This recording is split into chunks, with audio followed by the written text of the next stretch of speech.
Hello and welcome to rhythm exercise group number 10. So for right now, I would advise if you want to do a little bit of brushing up on notation, because that'll help you wrap your brain around what we're going to talk about today. If you would want to look at the beginning of your book where I talk about um, meters, time signatures, what the beat is, that would be helpful to glance at that. And then, of course, there's going to be a little bit more wordiness at first when we talk about this because of the new meter concept that we're going to talk about here, the idea of the compound or the eighth note based meter. Okay, so to review, a time signature is two numbers. Time signature and meter mean the same thing essentially. Top number is beats per measure. Bottom number is the type of note that gets one beat. Whatever the pulse is, whatever you're tapping your foot to, that's the bottom number in notation. The top number matters to you for listening purposes. The bottom number matters when you're reading.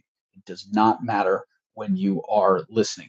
But why am I showing that to you? What's the significance? Well, because sometimes notation helps give you a framework to better understand what you're hearing. And so that's the whole reason I'm working on notation in the first place, is to let you have a little bit more scaffolding in your head to conceptualize these different rhythmic concepts.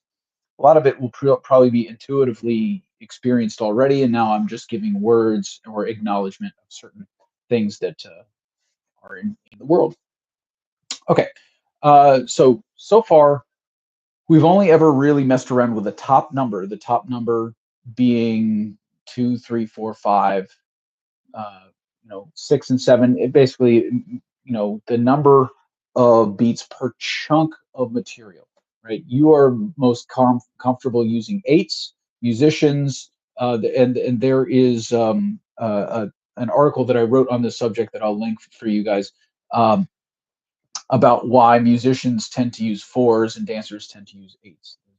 I have some thoughts on that, separate from this particular rhythm exercise.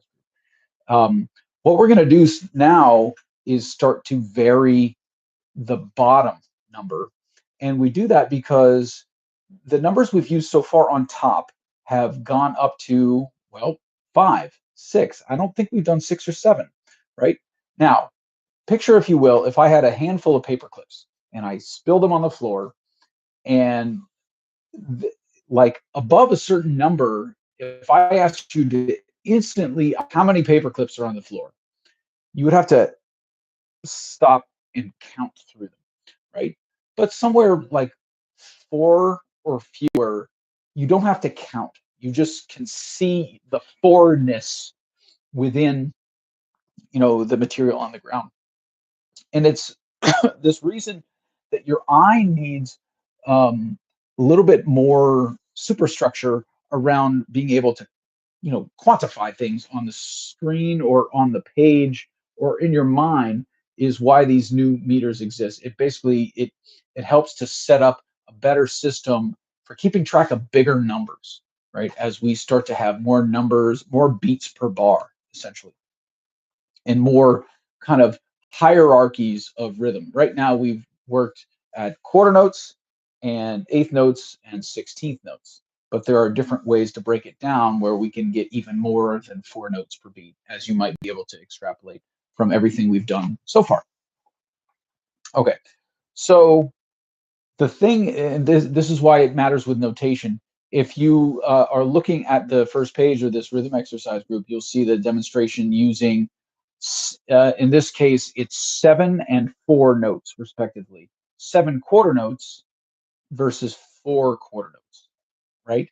Now, and this is a quirk of musical notation, that there is no system that really helps to group quarter notes together, because as soon as you start drawing lines between them, then that changes what kind of notes they are. That's kind of the reason that this notation exists for musicians anyway. So it's just a very small leap, just to make, the only thing that we want to make sure you understand is that a quarter note is not always the beat. Sometimes an eighth note can be the beat. The beat is what you tap your hand to, right? A quarter note is a thing on a page. An eighth note is a thing on a page, and we can assign the beat value to one of those or the other. And they still have the same relationship. A quarter note is still slow compared to eighth notes. Eighth notes are twice as fast. That relationship will never change.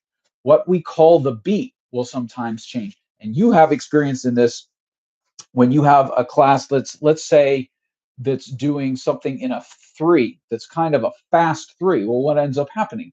You start to go 1, 2, 3, 1, 2, 3, 1, 2, 1, 2. You're doing the same exact thing. You're choosing to, in some cases, call these the beats. 1, 2, 3, 1, 2. Are those beats? Well, they're some rhythm. And then 1, are those beats? Well, they could be, but again, it's just a different rhythm, and they're related. That's the thing to understand. So eighth notes happen to be, from a notational standpoint, more useful because it's easier to put them into visual groups because of the horizontal line that you can use to connect. Well, we first learned of eighth notes when they were coming in pairs, but then we also saw them in groups of 4. And now we're just going to see them as well in groups of 3, basically to complete those musical prime numbers, right? Taka, takina, takadina, right? It lines up with that. And as a matter of fact, eighth notes you won't really see outside of special quirky circumstances. You won't see them outside of those 3 groupings, right? Again, a single eighth note is not a group, right? Groups imply more than one. So 2s, 3s, and 4s. And once we start talking about 5s, we're really talking about 2s and 3s, right? Or 4s and 1s, if you will. Okay. So if you look at the second example on this rhythm exercise group number 10 page, you'll see that those eighth notes, I start with 7 individual eighth notes, individually packaged, right? They are not connected to anything. And then I use beamings so that you can see that it's 3 plus 2 plus 2. And it's much easier for your eye using the space between those groupings, right? The 3 space, 2 space, 2. It's not rhythmic space, it's visual space, right? And that gives your brain a way to kind of